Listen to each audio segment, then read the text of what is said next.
Hello and welcome to the agenda, the Vapid Agenda. We'll be talking about tonight. I gotta write this shit out. Yes, I know. Yeah.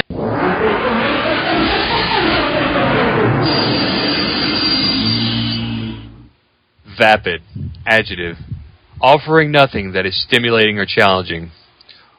Welcome to the premiere edition of the Vapid Agenda. Why are we the Vapid Agenda?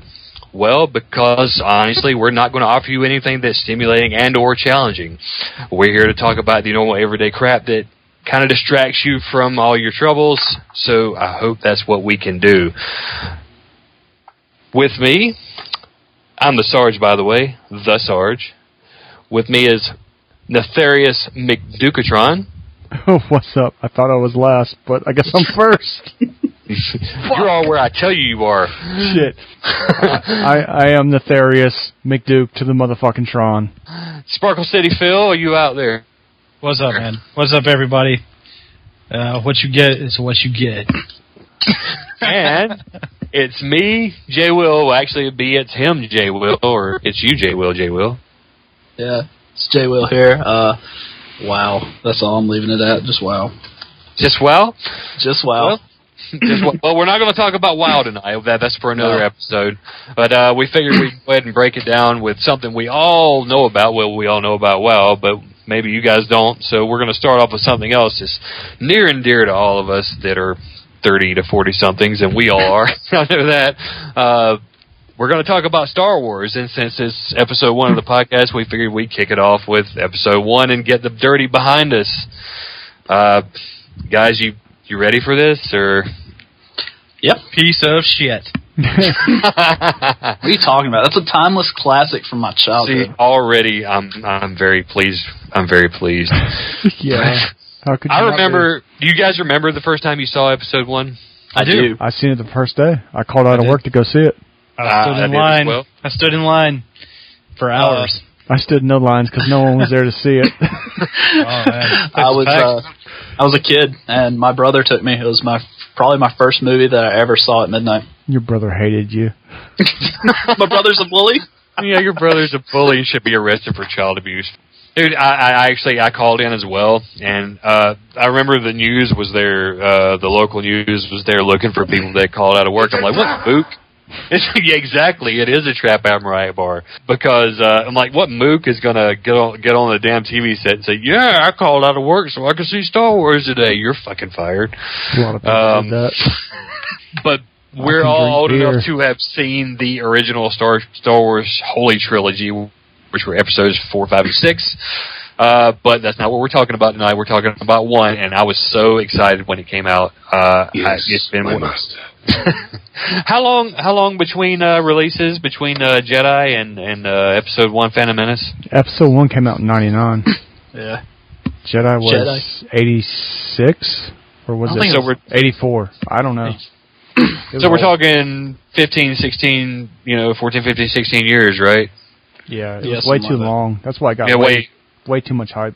Way too much hype, and I think, the films are bad, okay? I'm not going to sugarcoat it, but I think they're a lot worse because of all the hype that led up to it. You guys disagree with me at all about that? No, I don't. Not at all.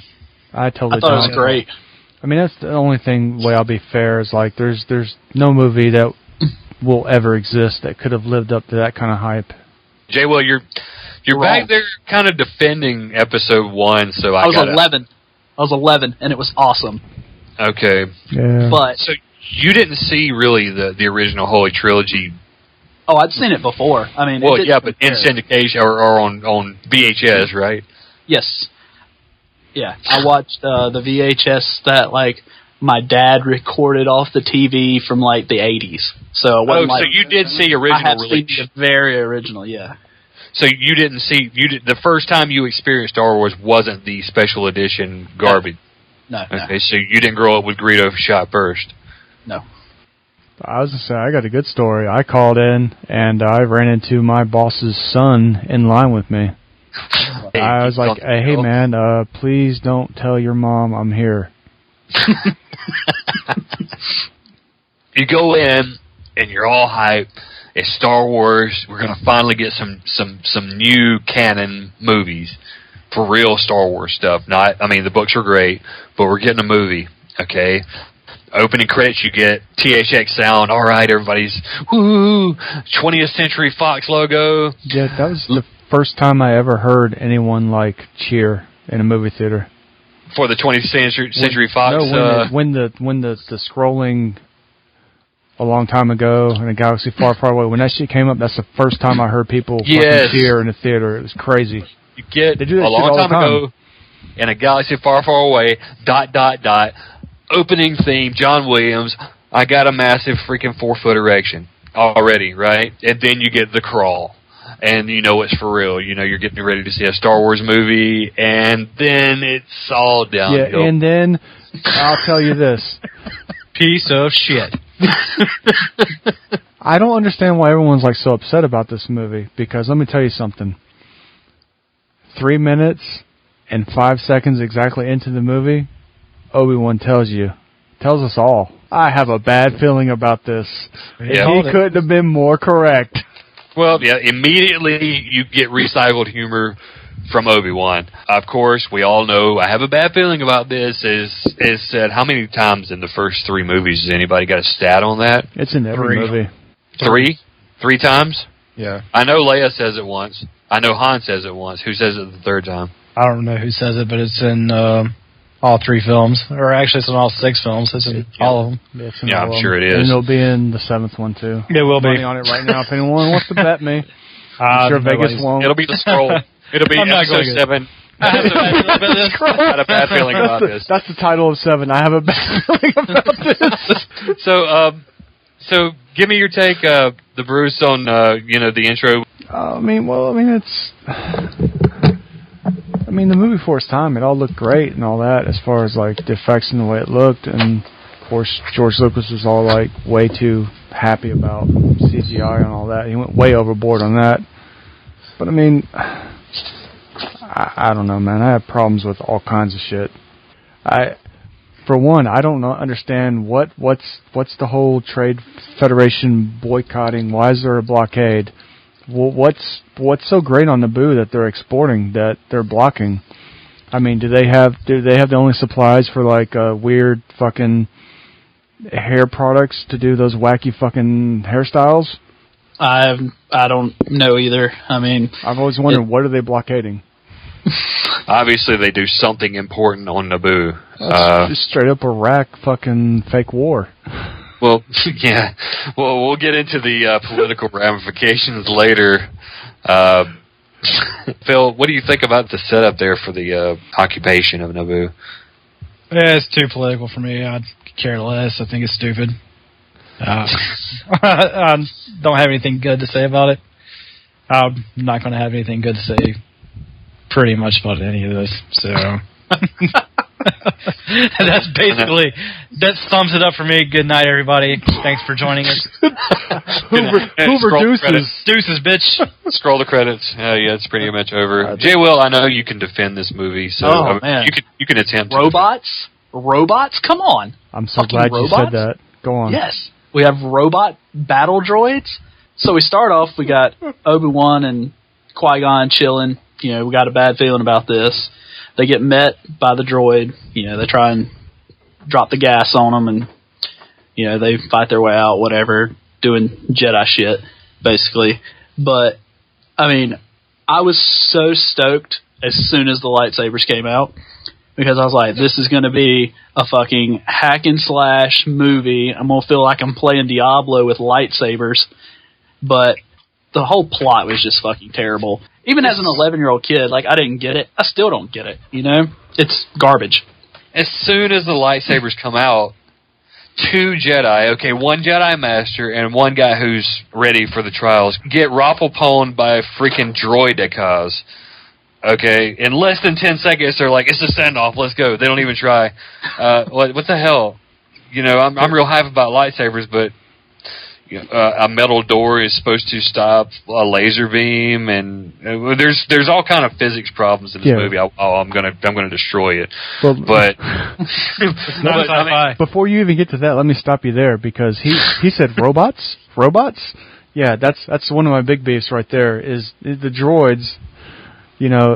Obviously they're like set in there because it's okay to fucking cut droids and whatever else in half, but we don't want to see like humans or any other alien beings like cut in half and losing limbs and stuff. Yep. So let's not PC, man. Some cute looking droids in there to get cut up, and I mean the droids they're lame, they're very weak looking. It's okay to kill them, Roger. But they're battle hardened. Yeah, they're battle hardened. Shit. Battle hardened. How do you battle harden a droid? I mean, they're droids. I mean, they're horrible. I mean, I hate the whole droid army. I really do. Like it's, you can tell right off the bat they're not even like trying to make this PG. They're trying to get this shit to a G. Yeah, he was trying, man. It's bad. Well, so bad. It is so bad. The lightsabers, okay. Back to the lightsabers, okay. I got another beef about that. Is what the hell would the freaking OCD spin the lightsaber move from Obi-Wan? Every time Obi-Wan spin flips his freaking lightsaber, Yoda kills an Ewok. And then we get close the blast doors, more flashback humor. Less than 10 minutes into the movie, we have 2 flashback jokes from the other freaking movies already. Jay, well, you need to come to bat for this movie because it's already fading fast and we're 10 minutes in. Dude, if I came to bat for this movie, I'd be bringing in like a 100 batting averages. I mean, not much I can do. It's kind of like what Phil said, though, to be honest. Now, as an adult, as a kid, I fucking loved it. I mean, it had, kind of the kiddish, hey, let's kill robots, which I love robots in general.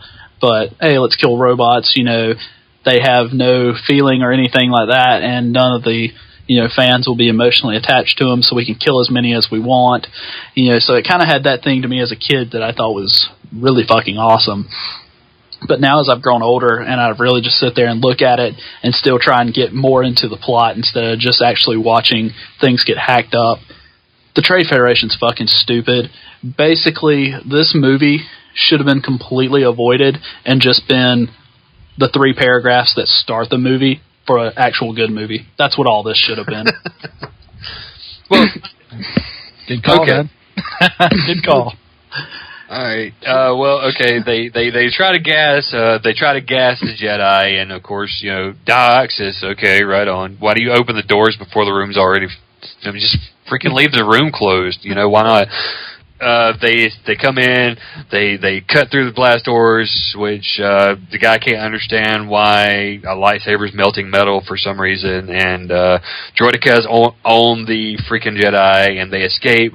We got to run away, and they get down to the surface, and then the movie really goes south because we get our first taste of Jar Jar Binks. Jar Jar Binks. Oh man, if only Jar Jar was in here to defend himself. I don't even know where to begin with this. I really don't. Go ahead. It's terrible.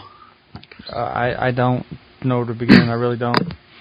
I mean, he's so horrible. I mean, right away I'm going to go to. Everyone says what it is. I mean, the way he talks. I mean, it's fucking racist. It is. I mean, I'm not even going to ignore it. I'm not going to pretend to ignore it. It's so racist. Even the way he walks is racist. Yeah, he comes off like a 70s jive soul brother. Yeah. I know it sounds bad, but I'm serious. The way he walks, his hands. I was watching it today. I was like, I cannot believe this shit. I never noticed it until someone pointed it out a while back. But when he's like working on he's over by the pod racer, and he like messes around and gets his tongue shocked, and he like starts talking all stupid. When he like starts talking all stupid, he sounds like fucking Mushmouth from fucking Fat Albert. Like Obi-Kabi. I'm not fucking shitting you. Oh my god.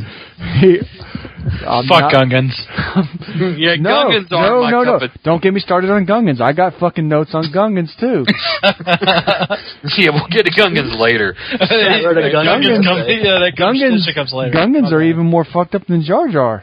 Yeah, they're pretty bad. Let's not even fucking bullshit it for a second. Fucking out of all the Gungans, Jar Jar's a Gungan. But Jar Jar is clearly, and I'm going to say it because I don't give a fuck. Jar Jar's clearly a fucking retarded Gungan.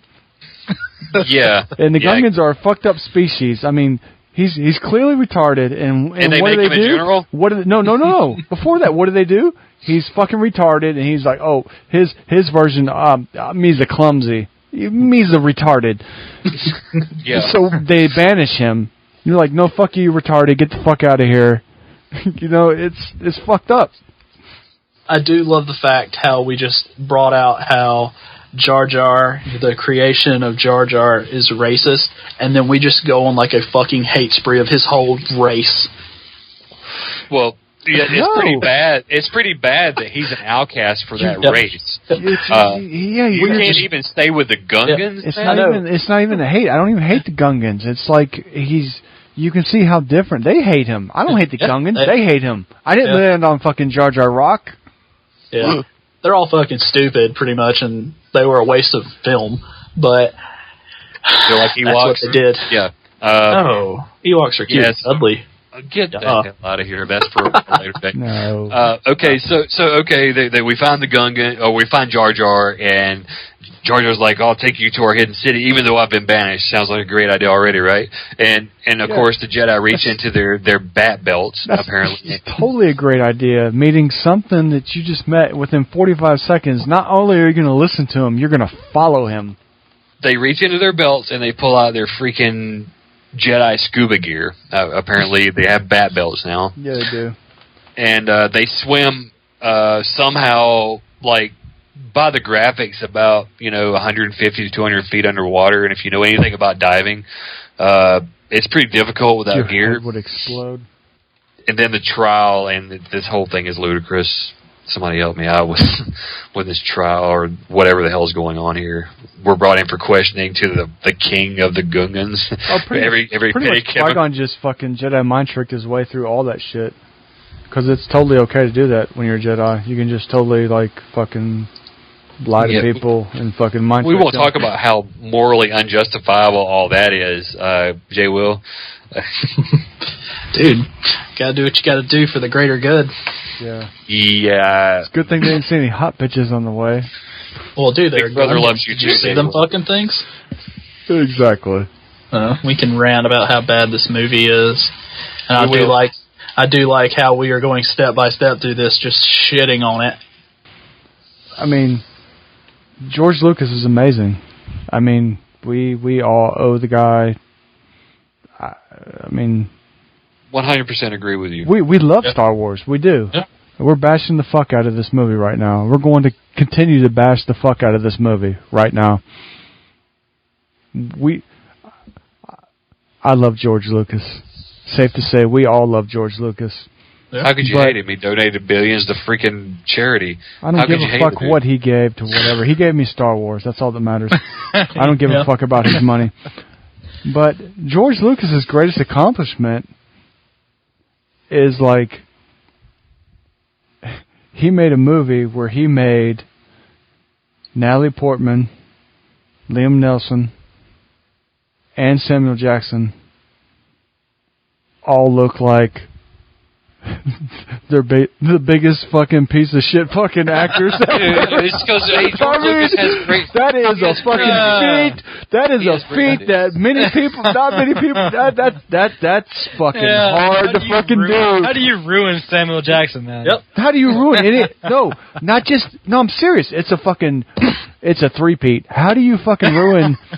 Go ahead. I challenge you. Name a bad movie of any of those people. So the Star Wars prequels are pretty much she's Samuel good and everything, Jackson's but I mean, worst movie. I mean, that is a fucking that is a huge fucking accomplishment. Name something bad that Liam Neeson's in. Liam Neeson. Liam Neeson. I can't fucking say his name right. Hey, it doesn't matter what his name is. You know he's awesome. Yeah. He's in. I mean, even like his B movies are good. I don't know if you've ever seen The Gray, but he was incredible. The Gray is in that. awesome. I love that movie. The first one. But, I know a bad movie is a fucking terrible movie.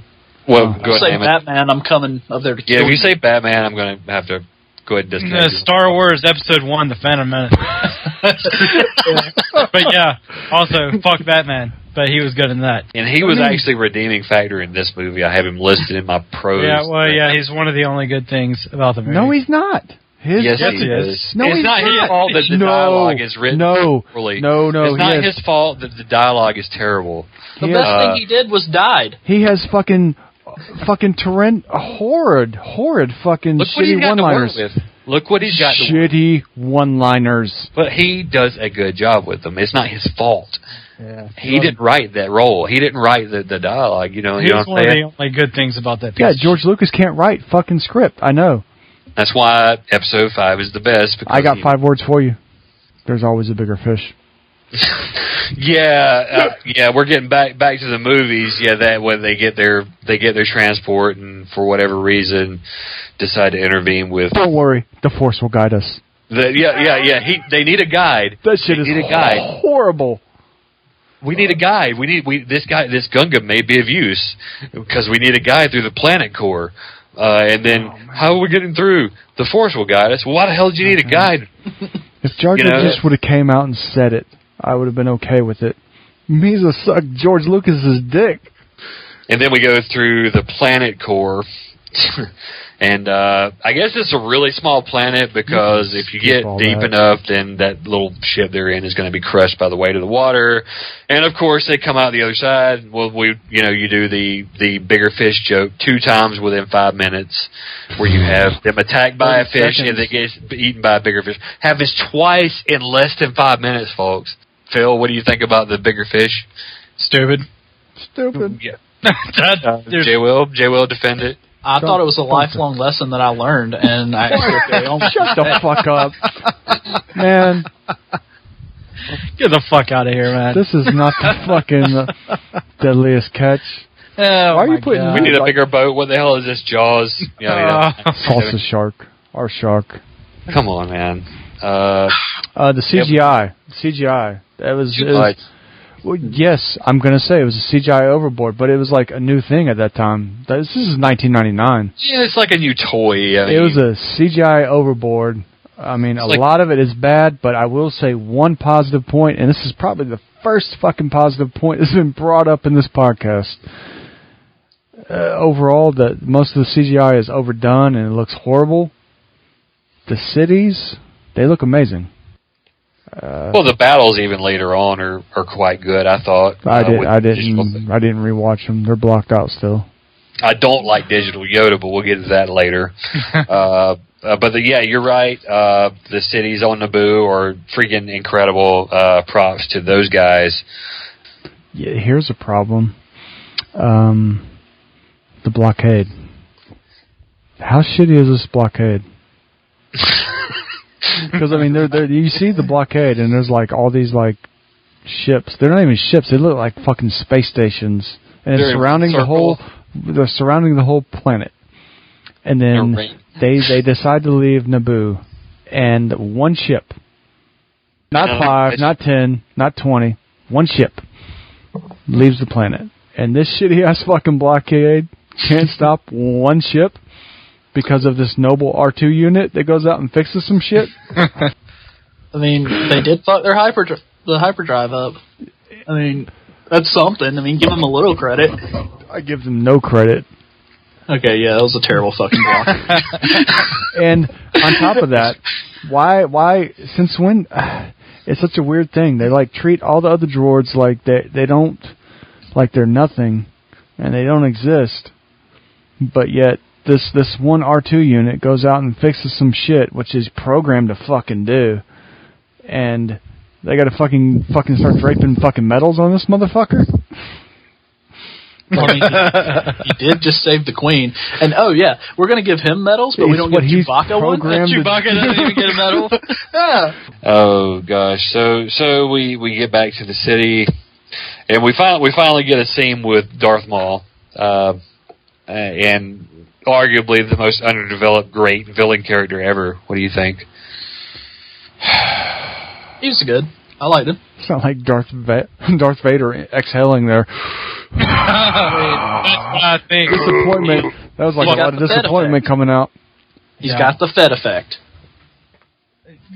Yeah, that's exactly right. That's exactly what it fucking is, man. It's the Fed effect.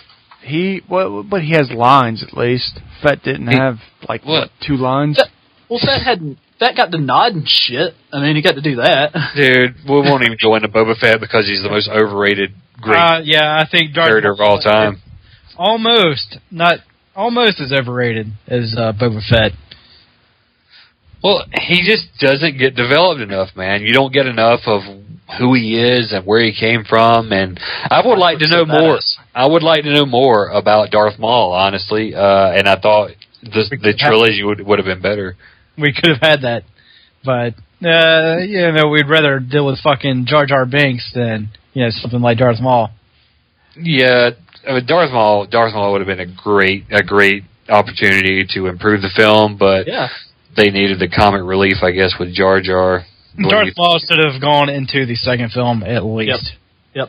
I mean, it should have been a thing. Should have been a thing where he kills off Qui-Gon and he escapes from Obi-Wan, and Obi-Wan, goes through his little, hey, I'm going to train the boy, but I'm not allowed to, but I'm still going to do it because, I'm a Jedi and I don't follow the rules apparently.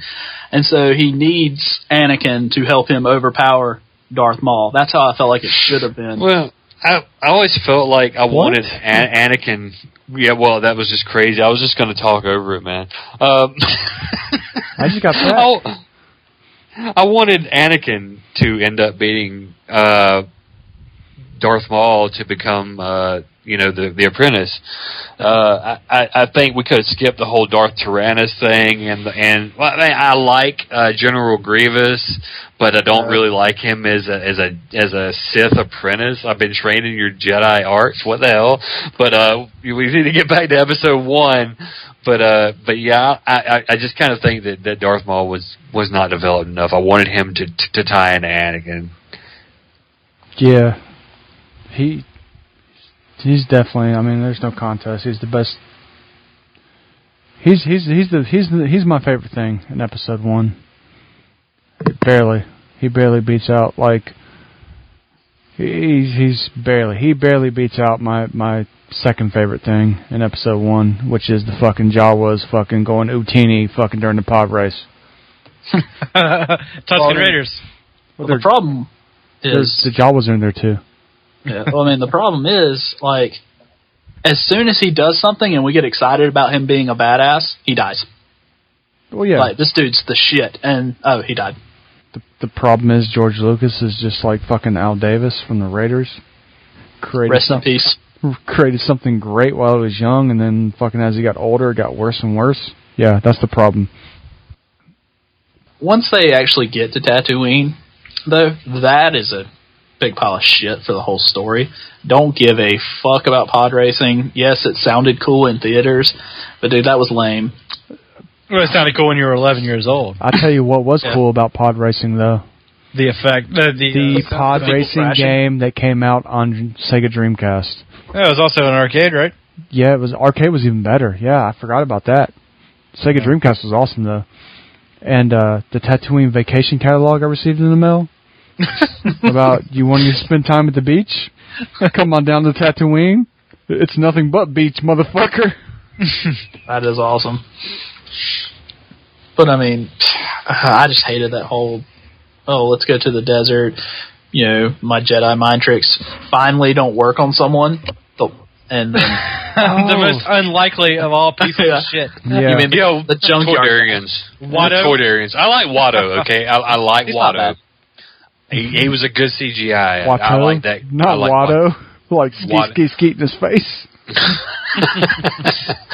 No, but I like Watto, but why is Jar Jar in tow? Okay, I get that, the Queen, who was in disguise, is pretending to be the handmaiden sent by the Queen to observe the planet. Okay, I get that. But why is Jar Jar coming? Yeah, why does he? Why are they bringing this cat? Yeah, that is a good question. Why? I mean, they hate. I mean, Obi-Wan this cat. Oh yeah. I mean, He's like, how do I detect we've adopted another pathetic life form? Yeah, he's not digging Jar Jar, and he's right. I mean, the Force is strong with Obi-Wan, obviously. He's probably the third greatest Jedi of all time. Third? That's bold. Yeah, that's bold. Yeah, well, he's the third. I mean, obviously... Go ahead and give me 2 and 1. I want to get this out of the way right fucking now. Yeah. Who's one? Well, obviously, Anakin is number 1. No, he's not. Yes, he is. For like 30 seconds? Okay, but while he was a Jedi, he was the best that there was. Is that why he was burning in the lava? While he was a Jedi, he was the best that there was. When he started going evil is when he got weak. Why I said 30 seconds. What are you saying? He's like the Marcus Dupree of fucking Jedi? Is he the guy that got lazy and just didn't come out to his full potential? No. It's because evil loses to good in this story arc, dude. The dark side will never be as strong as the light side. I can't tell you like how much I loved it. Like shortly after episode 2 had came out, and like almost everyone had seen it, and I went around telling everyone, because everyone was like annoyed at that point with Anakin. I'm like, don't worry, Obi-Wan's gonna fuck him up. And nobody believed me. No one believed me. Nobody. I'm like, Obi-Wan's gonna fuck him up. Obi-Wan is going to fuck him up. You know Darth Vader? He's Anakin. You know how he ends up that way? Obi-Wan did that. No one believed me. But yeah, okay. If you can maybe interchange Anakin and Obi-Wan on the scale based on your own personal opinion, but Yoda has to be one. And plus, Obi-Wan was a Padawan, and he fucked Darth Maul up. Yeah. And Darth Maul, he did. Darth Maul got cocky as hell. He's like, finally, we reveal ourselves to the Jedi. Finally, we'll be... Dude, you ain't revealing shit. You're about to reveal your guts to fucking Obi-Wan. That's what's about to happen. You're going to spin down in a hole. But we're not even there yet. We got Jar Jar walking into freaking town and stepping in poo because he has doing something ridiculous at all times. Is this the part where he gets his face farted in? No, that's later. Oh, that's later. Okay, all right. That's at the pod races. You know, we got. I'm sorry to jump ahead. Well, we got so much scatology with Jar Jar. Yeah, well, let me jump in here because you were talking about Watto and this is something I noticed. Like, you know, the Jedi are like clearly they're like really good, noble. The Jedi are fucking Shaolin monks. I mean, it's clearly copied. I mean, you can tell that's where he got it from. I mean, they don't own possessions. They're good people. You know, they're not allowed to have, you know, relationships, blah, blah, blah. Well, their fighting style's based off samurais from what I remember reading. Shut up. Just statement. Look at the way they handle their swords. The way that, like, Qui-Gon interacts with Watto, like, bothers me because, like, he's, like, trying to tell, like, Qui-Gon, like, you know, his, like, Republic critics are not good here. And he's, like, trying to do Jedi mind shit. He's, like, trying to trick him, and it's like, he's, like, trying to hustle him. He might as well be using the Jedi mind trick on bitches to suck his dick. Yeah, I don't really dig the Jedi mind trick, and of course he's Toydarian, and Jedi mind tricks don't work on me. Why aren't these guys like internal affairs for Jedi? You know what I mean? I mean, it'd be perfect. I mean, it'd be the perfect setup. Why aren't these guys, you know, on the Senate, you know, as advisors or security? They'd be perfect. Those in Hutts are like the only things I remember from the movie canon that are immune to Jedi mind tricks. Yeah, you're right. You have a good point there. But yeah, I don't understand why he has to be this shitty fucking used car like boneyard dealer is what he is. He has a freaking boneyard for old racers and spaceships and slaves, of course. So we get why the fuck not? Because you're a junkyard dealer. It's a good family slaves. It's a good family friendly movie. You know. Right. Yeah, I like Watto though as a character. I think they did a good job with that. While we're on the subject of Watto and Jar Jar, I mean, I'm sure you guys remember, like leading up to this movie, what the big hype was behind the movie. Like more than anything, probably was it was Jar Jar, and the big deal was like because it was technology like breakthrough. It was the first full CGI character. Am I wrong about pretty that? avant-garde. No, I think you're right there. It predated Smeagol Gollum by several years, and it was, the graphics weren't bad. It was just the character that they created was freaking annoying as hell. But yeah, they made a big deal about it, and they made a huge deal about Jar Jar, and he was like, this, and Jar Jar got all the fame, and it kind of bothered me because there was other full CGI characters in the movie. Yoda, but that was horrible. Well, I was going to go another route. Sebulba. That was pretty good. That was pretty good. We get the Sebulba reveal after we meet Anakin. Sebulba, that was really good. The guys who did that deserve 4 thumbs up, if you're Sebulba. Because that was a great job. Yeah. And Too bad you died. Love how living on Tatooine, having arthritis on Tatooine is apparently just like having arthritis on Earth. You can... Except instead of on Earth, you can detect when it's going to rain. On Tatooine, you can detect when there's going to be sandstorms. Yeah, man, you hurt, bitch. It's time for a storm. My bones are hurting, Annie. And we get to meet Annie in Watto's shop, and he's apparently Watto's slaves, won by gambling on pod races. And the first lines out of Darth Vader's face are "You an angel?" So apparently, is he not already a great pilot? Because that's what his pimp game is weak. Yeah. I was about to say, when he talks to Obi-Wan, when Obi-Wan talks to Luke Skywalker, he tells him, "When I met your father, he was already a great pilot, but evidently he was already stock full of shitty pickup lines." Yeah, well, I've got better than that. The kid was not smooth at all. No. He's a fucking kid. Exactly. Shitty dialogue, right? I mean, you guys are like delving way too deep. He's a fucking kid. Kids say stupid shit. And they're not going to say, "Are you an angel, dude?" Especially when it's written by a fucking asshole. I'm sorry. By far, Anakin's best line in the movie, and I love this. This is comedy gold. When he says to Qui-Gon, "Are you a Jedi?" I know you are, because I've seen your laser sword. I saw your laser sword, yeah. And Qui-Gon says, "Well, maybe I killed a Jedi and took his laser sword." And Anakin says, "Well, that's impossible. No one can kill a Jedi." Comedy gold coming from the guy that killed more Jedi than anybody. Than anybody ever in the history of the universe. That's one of my favorite scenes in Coincidence? Episode 3, I think actually. not. But we have Watto immune from Jedi mind tricks, and that's great for the Toydarians, I guess. And Sebulba's freaking amazing. The kid playing Anakin, all right.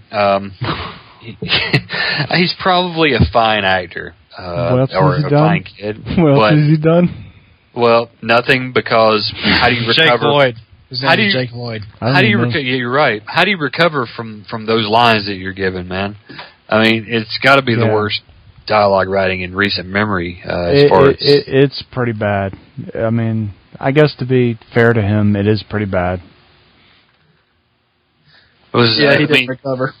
People call Christian Haydenson freaking Anakin Skywalker, but honestly, I thought this kid was worse. But he is younger. I mean, I don't know.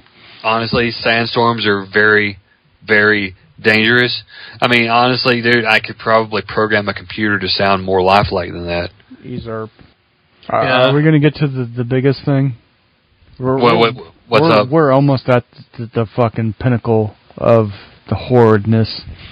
Oh, dude, midichlorians.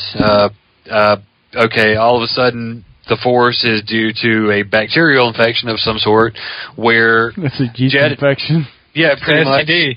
And Jedi are people that have no immune systems because they can't resist the midichlorian infection, and so they're infected with midichlorian. So they're just people with crappy immune systems. Agree or disagree? Vitamin C, bitch.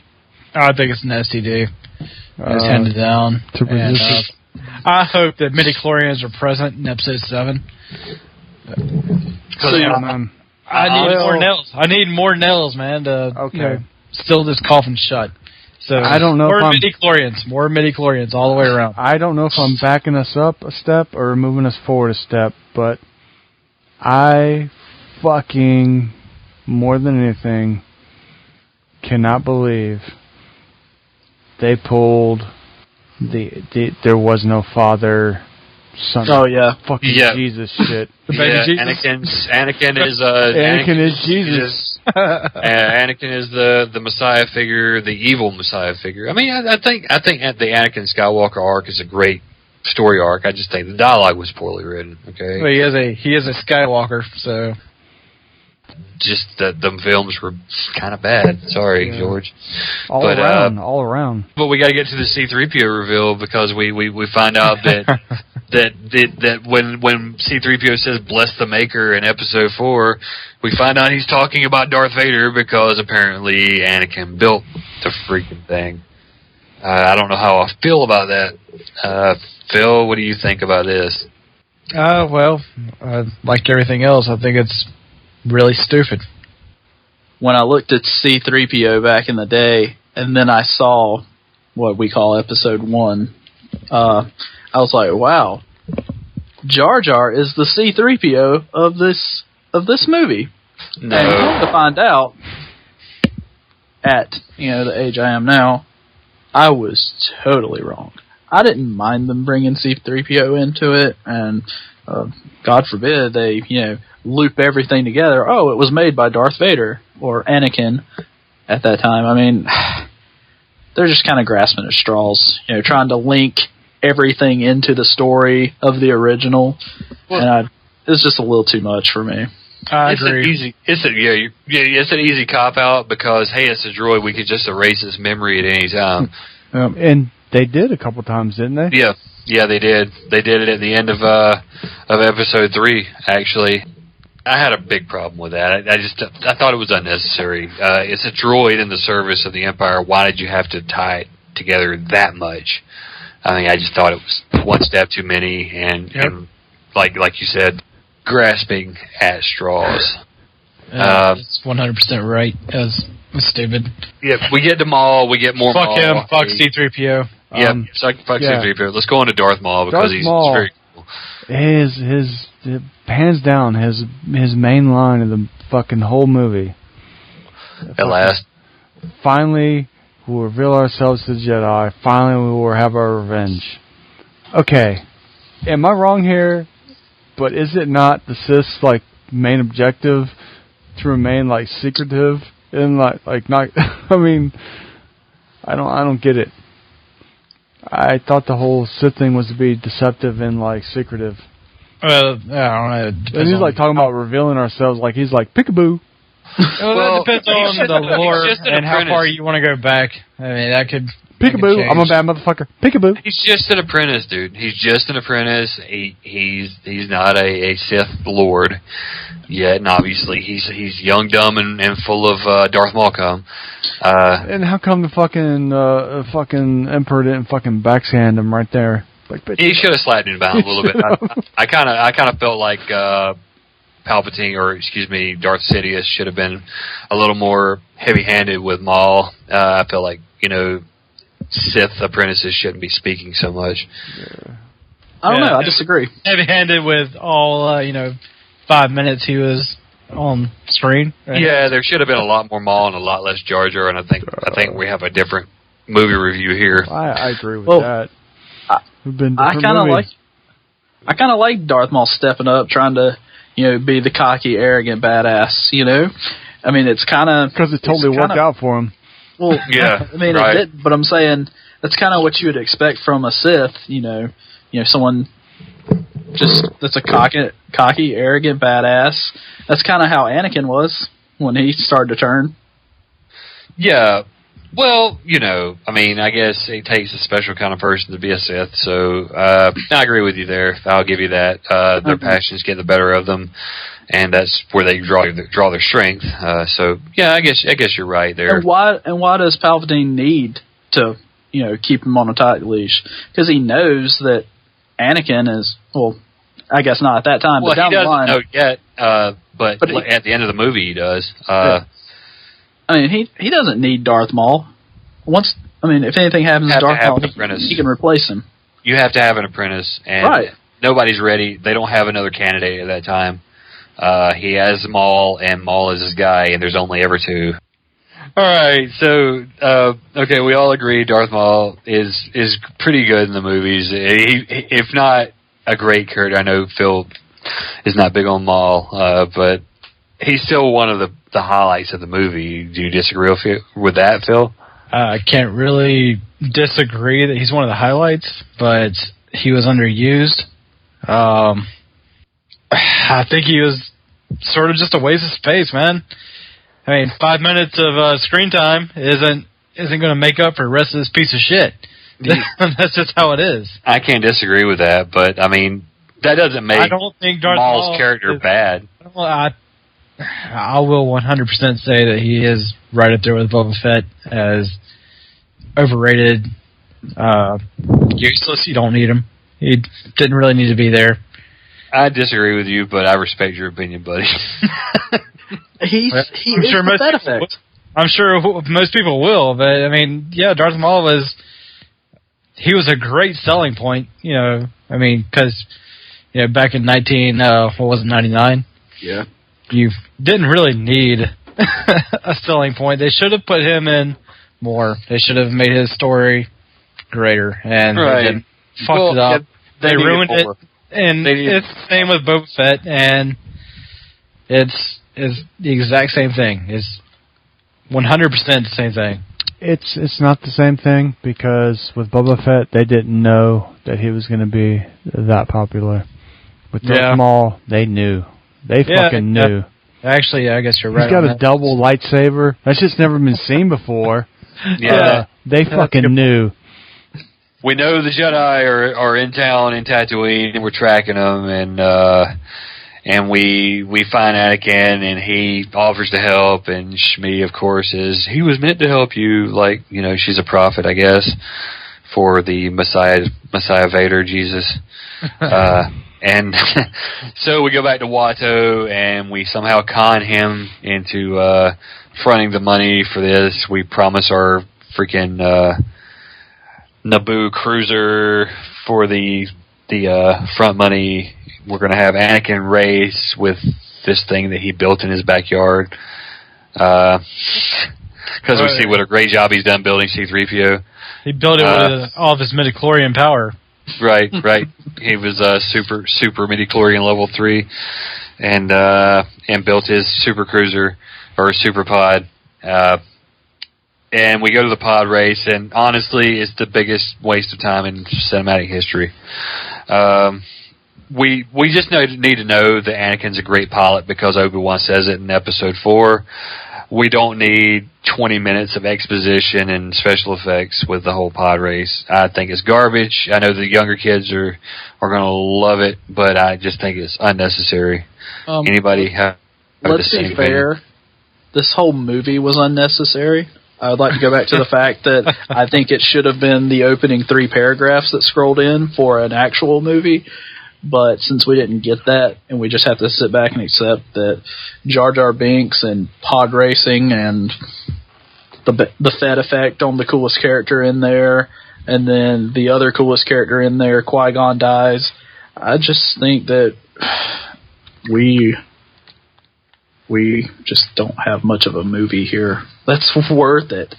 You're saying we got lubed up while we were sleeping? I'm saying we went to prison and we weren't the dude. Jesus loves you, but in the bad way. It was Jesus instead. This is a bad movie, but we're going to get through it. We're at the pod races. We're halfway through a game. We can push through and make it for Team Lucasfilm because we love the movies, but we got to review your film honestly, and we honestly don't like it. But we're going to review it anyway. People might hate us, but so what? This is what we think about the movies that we love. Exactly. I'll say this. This is my opinion on this whole pod race scene. If you're ever testing out your new surround sound system you just bought, it's a good scene. It's a good scene to test that out on. No, okay. It's great special effects. I wish you wouldn't have said that. I wish you wouldn't have said that because I have a scene in my head for testing out fucking surround sound, and it's not that. So you're wrong. I'm not wrong, bitch. Fuck you. Bitch, you are wrong. Right. I will tell you the scene for testing out your surround sound. If you think you have a good surround sound, I don't. It's in the movie Predator when Jesse the Body Ventura gets shot in the chest, and that's a good one. Yeah. His homie picks up the fucking minigun and they proceed to fucking mow down the whole fucking jungle. That's a scene to test your surround sound. No, it's definitely the scene in the new Disney movie Frozen, where she's doing that really awesome song that she sings. That's the one that you want to use. Well, honestly, I'm disconnecting you now. I know that Disney's holds the Star Wars. Why is that movie stomping everything into the dirt? Because that bitch can fucking sing. Yeah, she can sing, but that's not an epic Disney movie. I'm sorry, but the ones of the early '90s were the best Disney movies. Little Mermaid, Lion King were the best era. All the things you would have told me we talked about tonight, it wouldn't have been Frozen. Yeah. Emo Scene Boy dropped Frozen on us. Oh, I hear it every day at work, every single day. Oh, I'm sure. How do you think I feel? I work with a bunch of girls. So speaking of girls, Anakin's got his pod racer together, and they go out and they do the pod race, and you get to see the huts and CGI form, and it looks like animated slugs. Looks like something from Max Headroom in the 1980s. Yes. It's really not great animation it's worse actually than the big freaking brown slug for Jabba that you see in the Episode 4 Special Edition, which was bad enough, but this was actually worse. They're scooting around like slugs, and it's disgusting and bad. So we get back to the ship, and Darth Maul attacks. Oh yes, Darth Maul attacks, and he freaking raffle-pones Qui-Gon out on the sand, and they're all on the ship. Qui-Gon's in trouble. Of course, they probably have external laser blasters, but they don't use them. Yeah, I always wondered about that. Why? I mean, he's in trouble. Let's take off. It's one guy. You have blasters and all this other stuff. He's already fighting a giant. I'll defend this. Go ahead. He's a Sith Lord. Yeah, he could crush your fucking ship. They didn't fire. They didn't fucking fire. He's not a Sith Lord. Oh, he's a goddamn Sith. Well, okay. Well, I'm sure he can cause some fucking damage, and it's enough to make them run away. And I'm sure he could do something. There's another Jedi on the freaking transport. Why doesn't he jump out and help? Hold up. Wait a minute. I just tried to spread some kind of positivity to this piece of shit, and I got shot down. So fuck you. But seriously, that's how he gets away. He fucking Qui-Gon jumps on the ship, and all of a sudden Darth Maul's just standing there like, oh, I can't get up there. Whatever. Okay, we fly into the pristine skies of non-polluted Coruscant. And, it's a great place to live. It's fucking awesome, man. You don't need a Tatooine postcard. You need a goddamn Coruscant postcard. Yeah, that's where my condo is. It's always sunny in Coruscant. Yes. Yes. You get there and we meet the High Chancellor, played by the same actor who played Zod in the Superman sequel. The People's Valorum? Yes, Chancellor Valorum is played by Zod, and I kept wanting him to tell, Obi-Wan and Qui-Gon to kneel before Zod. That would have been just, I don't know what I would have done at that point. My head would have exploded like scanners. You would have liked the movie? Yeah, I think that might have been a redeeming factor, but it was great seeing that cat again because I haven't seen him in much outside of Zod. We have the little hearing in the Senate. And this whole farce, man. I kind of like that it's bad because it really is representative of what really happens in like Senate and the House of Representatives. Yeah. It's like nobody really knows what the hell's going on. You got ETs and Wookiees in the audience, or in the they all got their delegations. That's great. Shout out to Spielberg. They need Alf, an Alf. I would really love to have seen a Vulcan in that somehow. Vulcan, Alf eating a cat. Yeah, would have been fucking awesome, man. He doesn't care. He didn't give a shit about what this guy's saying. Just eating a cat. But you get to the hearing, and they're like, well, he has these people that are pulling his strings, and they step in, and he's like, well, we got to prove that there's actually a thing going on here. We can't, we got to send a delegation to ascertain the validity of your claims. I'm like, dude, you guys got Jedi and ships, and the Jedi went there. The Jedi's word isn't good for anything now, or what? I don't get that. I don't know why it wasn't called into question. Well, time out. You expect the government to do something logical? It's weird, and then you can't even just send like a ship out at freaking light speed to get there. And hey, yeah, there's a blockade, but instead you have to overthrow the whole leader of the Senate. It seems like something that would actually happen on the floor of our own Congress. You know what I mean? It's just ridiculous. The whole world's laughing at us, just like we're all laughing at their Senate. Jay Will was right. That's pretty much ridiculous. it. Yeah. All right. We're the Jedi Council, and we get Samuel L. Jackson and CGI Yoda. Understand the whole Jedi Council's decision that Anakin's too old. We got the Jedi Council, and they determined that Anakin's too old to begin the training because he has emotions, and he's a big pussy. He's half of Luke's age when he begins his training, as a reference. He does the little Jedi test, a ship, a cup, a speeder, and it's funny because I had a problem with this, right? I know I'm nitpicking this movie to death, but I love Star Wars, and I really hate when they make small errors like this, is when he gets done with the quiz, he looks over at Yoda and nods to Yoda like, yeah, he got him all right. But wouldn't Yoda know he got him all right? You know what I mean? Why does he have to tell Yoda he passed the test? Maybe it's Jedi-proof. Maybe Watto built it. Qui-Gon offers to take Anakin as his Padawan learner, and of course he's shot down because you can't have more than one. It's the Jedi Code, and they tell the Council that Obi-Wan's ready for his trials, whatever that is. So Obi-Wan, they tell Obi-Wan they'll decide who their damn self who's ready for the damn trials, and they have an argument, Qui-Gon and Obi-Wan. I kind of like that Obi-Wan kind of steps up a little bit up on Qui-Gon and says, hey man, you need to shut up sometimes. Because Qui-Gon's kind of out there. He's kind of the dude of Jedi Masters. Yeah, that's a good analogy. He is like the dude. I mean, Qui-Gon don't give a fuck. I mean, honestly, he steps around. He's like the Jack Bauer of freaking Jedi Masters. Let's not go that far. He circumvents authority. He does what the hell he wants to.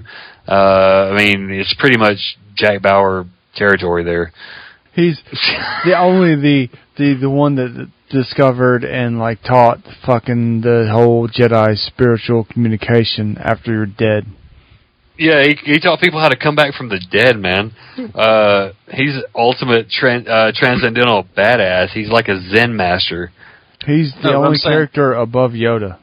But period. That's not what I'm saying. Oh, you think Qui-Gon's more powerful? Well, excuse me, is a better Jedi than Yoda? That's a bold statement, sir. Well, he did something fucking above Yoda. Gosh, I don't really want to agree with you. Well, without that, Yoda wouldn't be saying shit right now. Well, you're right. I can't disagree with that statement, but man, saying that Qui-Gon got beat by a freaking Sith apprentice, you can't say he's a better swordsman than Yoda is. You know what I mean? Well, Windu's the best swordsman. Break this into categories. Obviously, fucking Obi-Wan's a badass. Well, yeah. Because he handled Maul and fucking Anakin easily. Handled the Emperor. But go ahead. Yeah, when he was old and frail. Okay, so apparently I'm the only one that's sober here.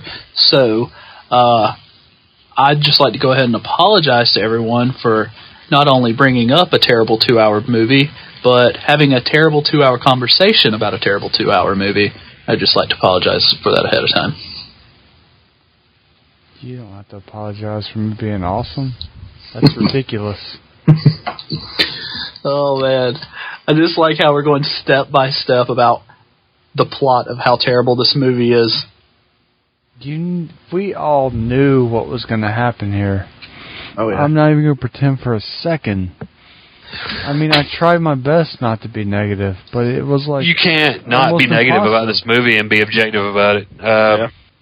So we decide to send the Jedi back to Naboo with the Queen because Palpatine is taking control of the Senate, and I need to return to my arena, and whether or not you think that's a great idea, I mean, that's another subject. They go back to Naboo, and they go and find the Gungan army, and Padme does her big reveal, and reveals that she's not a handmaid, she's actually the queen, and she had to hide her identity because blah, blah, blah. Apparently, as peaceful as that planet is, they still have to hide the identity of the queen for whatever reason. Anybody got an explanation for what the hell that's all about? There is no explanation. It's just stupid. It's just added fat, man. That's all it is. Yeah. I just don't understand that they've been a peaceful planet. They surrender within they're like the freaking France of the Galactic Empire or the Galactic Republic. The Germans waltz in and they surrender within 2 hours. The planet's ours. We have the Queen. No resistance at all. There's no damage in the city. There's no signs of a battle. They lay it down like freaking France. Sorry for you French listeners. If there are any. But they find the Gungans, and she does her big reveal. She's been in hiding, and she gets on her knees. I beg you to help us. And due to this, they make Jar Jar Binks a general. That should make general, dude. It makes so sense. We've already established that, Really that Jar Jar's like an outcast from a half-wit society. Okay, let's call a spade a spade. The Gungans are not portrayed well. They're obviously a backwater society, and this guy is an outcast from that. And they make him a general because they unite the Gungans and the Naboo. The Gungans are the South Carolina of the Star Wars universe. You don't talk about my birthright, son. Yeah. What are you gonna do about that? Well, true. I mean, I can't really say I'm wrong. Say I'm wrong. No, we got less sense than teeth down here, and that's saying a lot. But yeah, it's kind of weird that, based on this whole reunion and the outing of Padme as the queen, they make Jar Jar a general, that's just horrifying to me.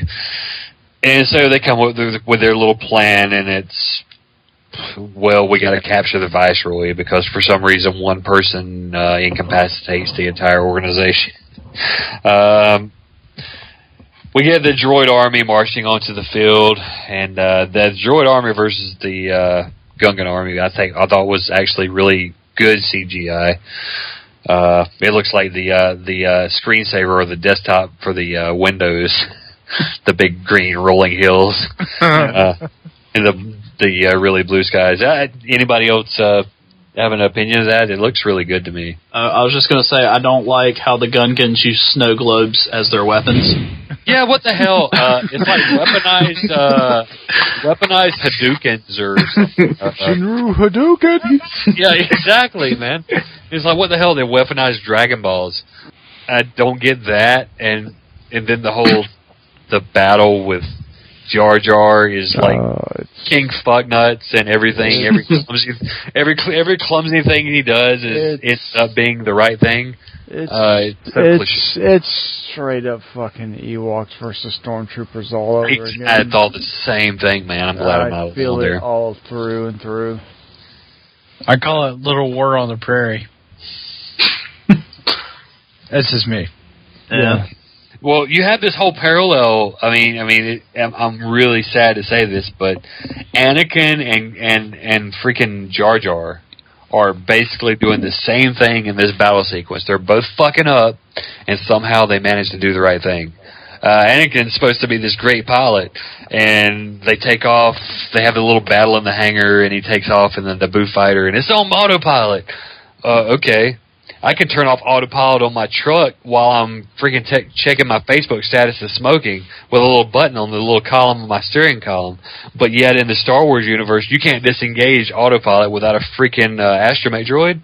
Oh, it doesn't get good until he shoots down this first fucking starfighter. He's like, this is pod racing. No, this is pod racing.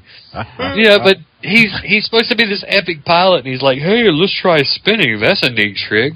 And he ends up crashing into the bay and half-wit freaking destroys the command module and takes down the whole Trade Federation command and control. It's so horrible. It's like, once again, I'll say, man, he's a kid, and I'm pretty sure this wasn't the plan for this character, but he could have got lucky, and and this is what happens. Yeah, that's what happened in Episode 4 with Luke and destroying the Death Star. It's a total recycle. It's a total recycle of Episode 4. I'm sorry you disagree with me, but it's the same thing. It's dumb luck. But let's try spinning. That's a great trick, and he's supposed to be. Obi-Wan even says in Episode 4, "When I met your father, he was already a great pilot." But he was just being a stupid kid and ended up getting lucky in Episode 1. So how does that make him a great pilot? I mean, it seems like he didn't even know what the hell he was doing. Well, yeah. It doesn't. To have like an 8. He's like 8 years old, right? I mean, that's where I place him as in the movies. That's what I would say. And it'd have been awesome for an 8-year-old kid to lead the aerial assault of the Battle of Naboo and lead them to victory instead of just lucking into it. It would have been great if he would have died in a plane crash and then they would have been like, oh, that wasn't the Anakin Skywalker we thought it was, and they found someone completely different to be Anakin. That's how they should have done it. Because that kid was whiny and annoying. But as Phil said, he was a kid, so... Yeah, but Luke was whiny and annoying, so I kind of dig young Anakin as whiny and annoying. Genetics. All genetics. That's what I was saying. The Gungans get rumple-stomped by the droid army. It makes me happier than seeing Ewoks die in Empire Strikes Back. Return of the Jedi. I really like seeing the Gungans getting just their butts whooped for a little while.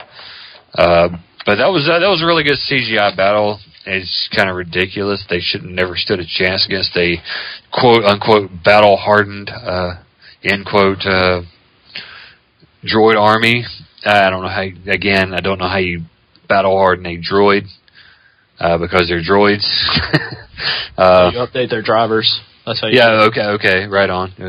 You unlocked an achievement, three battles. Is it like Xbox now? Yeah. But, I mean, nothing beats an epic shield and a snow globe. I mean, that's just fact. Yeah, and you have the whole thing with Jar Jar falling and flipping the things around and accidentally killing things, and it's more over the top comic relief from Jar Jar, and it's just too much Jar Jar, man. Yeah. I felt like they needed to put Jar Jar in because they marketed it so much. Yeah. It's too much Jar Jar, man. This movie could have been great if they just replaced 60% of the Jar Jar footage with real shit.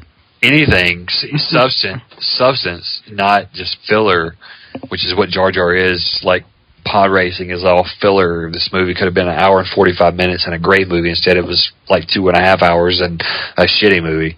Phil, you don't feel like there should have been more Palpatine, or? As far as Palpatine, man, I think as far as the 6 movies goes,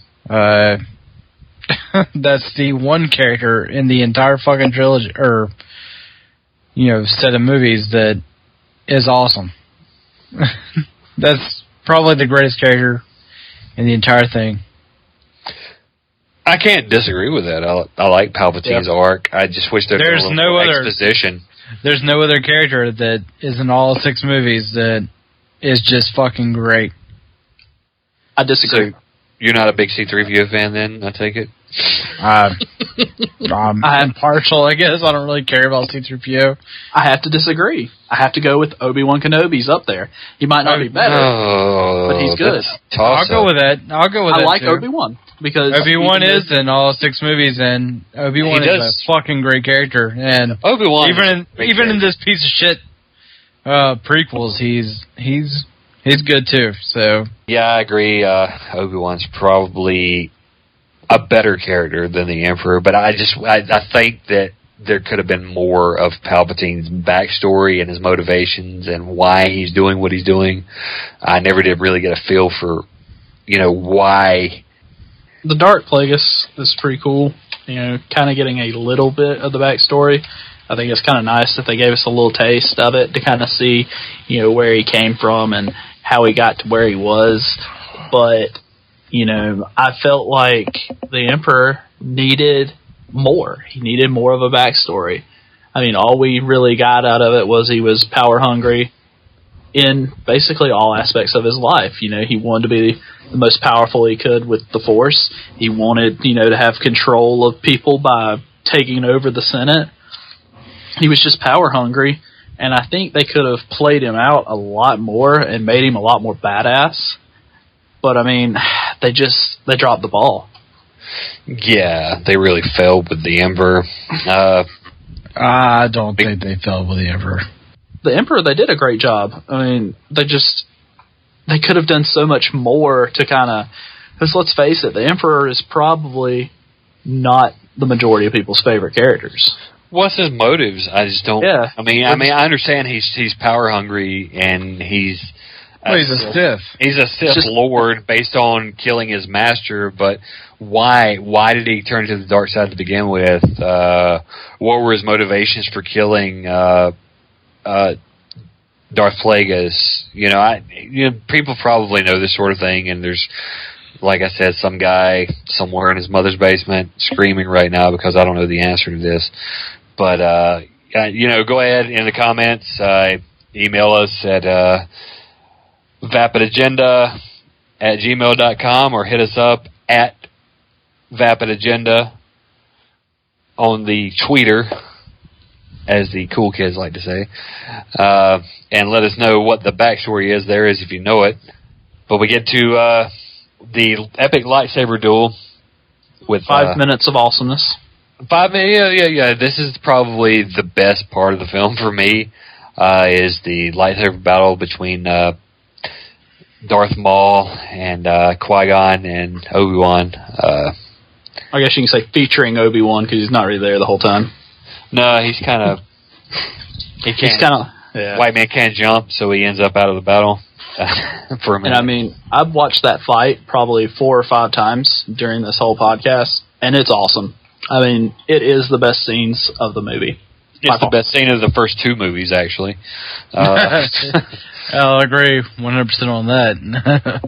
You can't really top the Episode 3 saber duel with Obi-Wan and Anakin in any way, shape. Oh yeah, that's awesome as well. Because that's the best saber duel there is, in my opinion.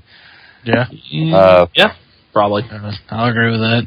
I mean, the whole Yoda thing is just ridiculous. No, I don't like it.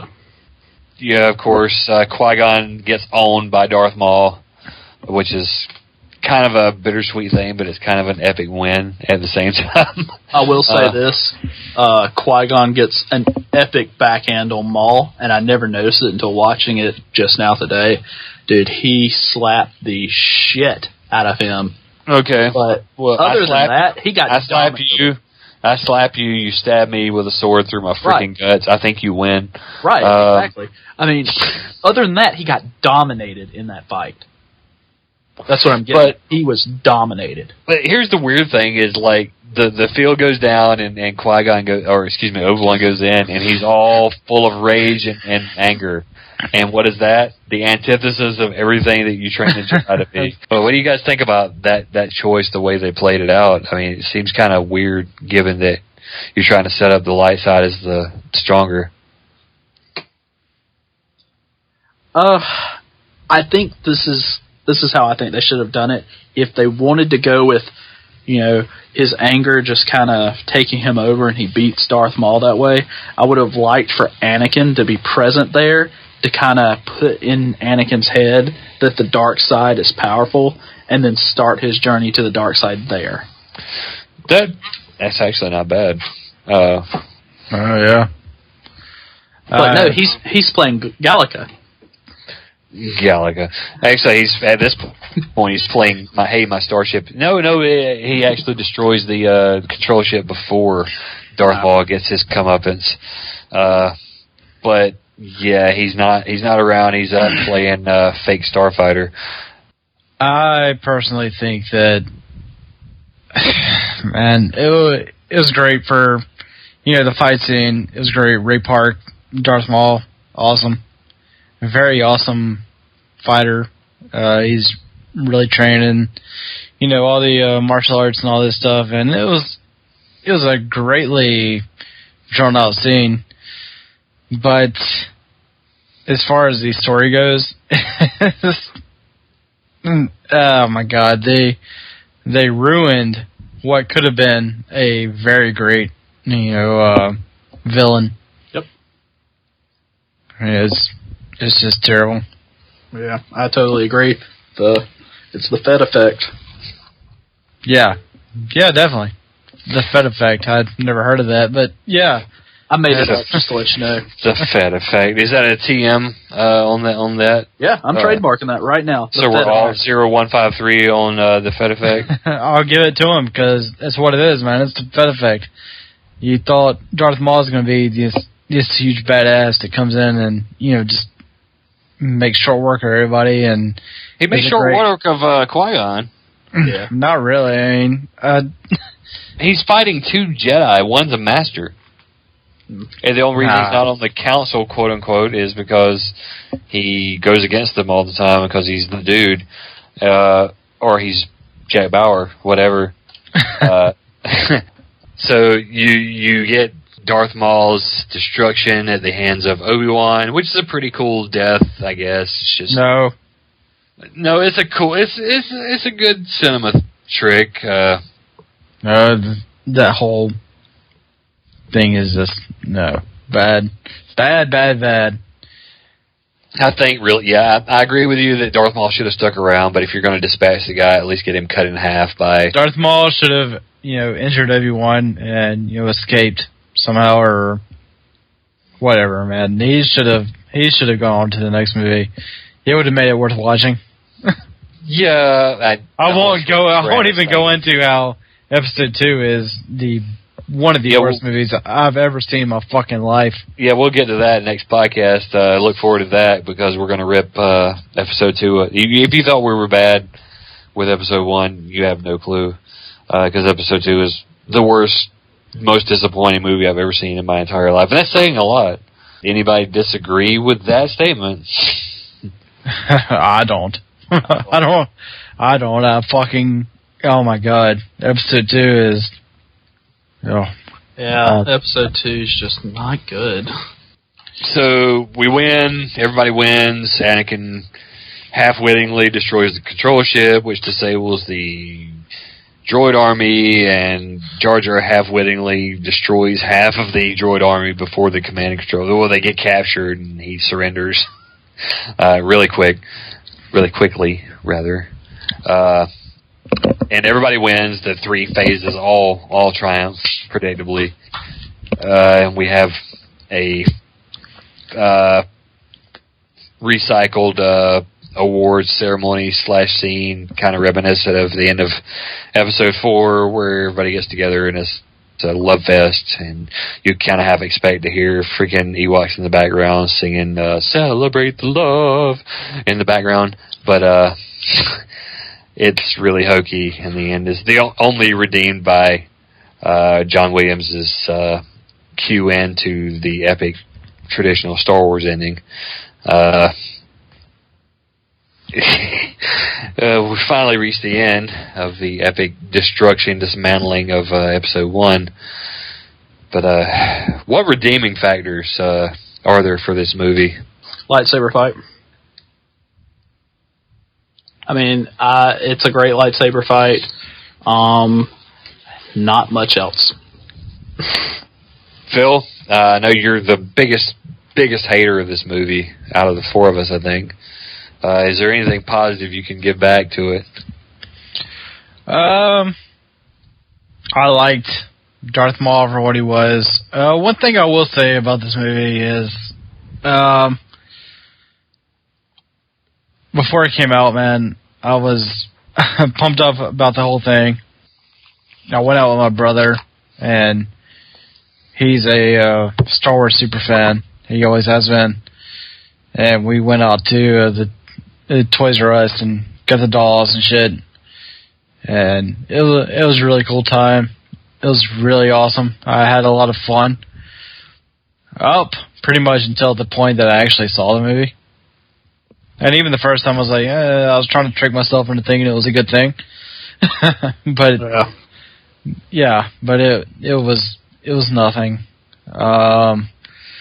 I think Darth Maul was cool for the 5 minutes he was in. He should have been in longer. And I don't care about Anakin. I can care less about Anakin Skywalker. This is pretty much the beginning of the end for one of the greatest villains of all time. Yeah. Anakin, he was kind of whiny like Luke, throughout the whole series. We get to see him as a kid, so I'm kind of forgiving of that factor. I do like the epic lightsaber fight. I thought it was very good, done very well. Didn't really care about anyone else. I didn't care about their little ventures to Coruscant or Tatooine. I definitely hated the pod racing. Nothing really redeeming. I mean, like you said, the little droid cars, opening in the beginning of the movie. Okay, them things are powerful, but the fucking Gungans can take them down. I mean, the Gungans went toe to toe with droids, fucking droid tanks, and droid cars. And you're telling me that Jedi can't do that? I mean, it's like they didn't do their research. They just kind of threw this together and just went with it. Oh, let's create things, Oh, midi-chlorians? Okay, that's cool. Honestly, didn't even get into midi-chlorians and all that BS. Well, we're talking about redeeming factors. We're not talking about detracting factors. Oh, okay. All right. We've had enough detracting factors for this movie. I was trying to exonerate it in some way, shape, or form, but really it's beyond redemption. Honestly, my final take on this movie is that you needed a lead up to episode 3. Which is all anybody was really interested in to begin with, in my opinion, was how the original duel between Obi-Wan and Anakin went down, and what happened with that, and why did it happen to begin with. And I thought they did a really poor job of leading up to that whole deal. I mean, we'll get into that in the next podcast, obviously, with episode 2. And yeah, dude, the whole Anakin's early story arc is it's really faulty. The fact that he's Jesus really disturbs me. That he was conceived by midichlorians would mean that he's a clone of his mother and would look exactly like her. And I don't think they, like you said, they didn't really think about what they were doing. They were just trying to tie it into episode 3 somehow and create this whole religion tie-in. Was kind of weird to me. If I had to just describe how I felt about this movie, I mean, the phrase "drop the ball" is probably the best thing you can possibly say about this movie. I agree. I mean, because basically, we'll even start before it even came out. The hype was so unreal, no way it would live up to it. And then you have, so many things in there that we thought was going to be so awesome that really didn't ever amount to anything. Like Darth Maul, you thought he was going to be something. Everyone really liked Liam Neeson as Qui-Gon. He's gone. And basically, we watched 2 hours of garbage just to find out that all the things that we liked are now gone. That's probably one of the main reasons why episode 2 is the worst movie of the whole saga, because everything that we liked when they started over, they basically erased and had to bring in new characters like Dooku and other weird stuff that no one cared about. I mean, I don't care about my grandfather being a Sith. I mean, it's just... And then... Django, he was terrible too. So we'll get into Django next podcast, but you're not a Dooku fan. Your grandfather looks like Dooku? No, but I mean, for real, am I supposed to be scared of that guy? I mean, as Anakin Skywalker, I'm supposed to be scared of that guy, but my little master that I'm supposed to be more powerful than beat the guy that looked like he came straight from hell? No. No. I'm not going to fear that guy. And there's no way that guy is going to get the best of both of us and Yoda has to come save us. Very well said, man. That's good. I like that. Right on, Will. Seriously. If that guy walked up to me, I would be like, you're about to get your fucking shit stomped in. Because, have you seen my midichlorian count? Yeah. You just need to turn around and take your little walker and get out of here. Yeah, Vegeta, what does the scouter say about his power level? Over 9,000. Is it over 9,000? No? Then I rough upon you. Well, we've finally, through hell or high water, reached the end of the premiere edition of the Vapid Agenda. Hope you've enjoyed the podcast, and if you're still here at the end, I commend you for your patience. Yeah. Yes, thank you. Yeah, I would like to. You've stayed longer than one of our contributors, actually. I would like to personally thank everyone that listened to this. And I would also like to apologize for not only the fact that you've probably watched this 2-hour piece of crap, but now you had to listen to us tell you the story of this 2-hour piece of crap. So I would just like to go ahead and say thank you for being that pathetic. I'm just kidding. But it is kind of, I do like the idea that we get to, break down something that, I feel like is sacred in a sense, where because it has the Star Wars name on it, I feel like a lot of people out there are scared to pick it apart.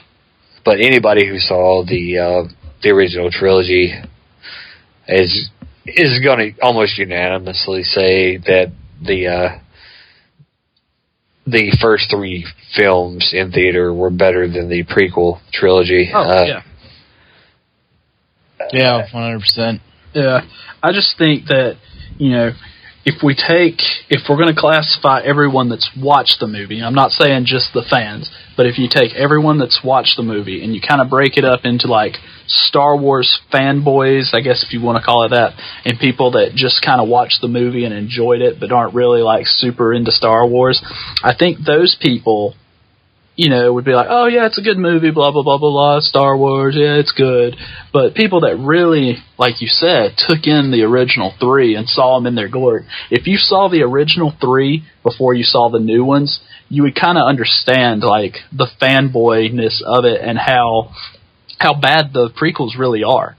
But people that just kind of, casually watch these movies, they probably just think, oh, it's a decent movie, but they just haven't gone into depths of it like we have.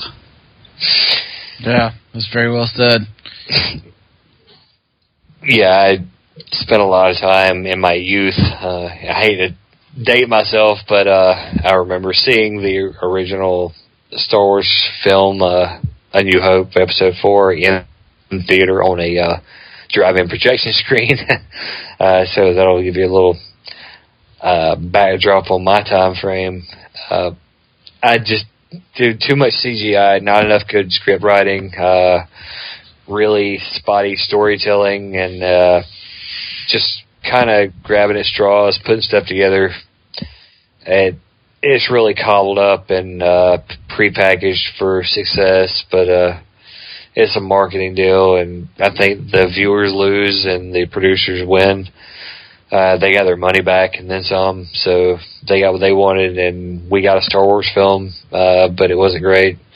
So it's win-loss for the fans, I think. Mostly a loss, I would imagine, for most of the fans. It's canon now, so I guess we have to deal with it. Here's we'll handle episode 2 and that debacle next episode. And thanks again for tuning in to the initial premiere edition of the Vapid Agenda, and I hope you've enjoyed it. Again, I'm the Sarge. Thanks to J. Will and Sparkle City Phil and Nefarious McDougatron, and this is the Agenda signing off.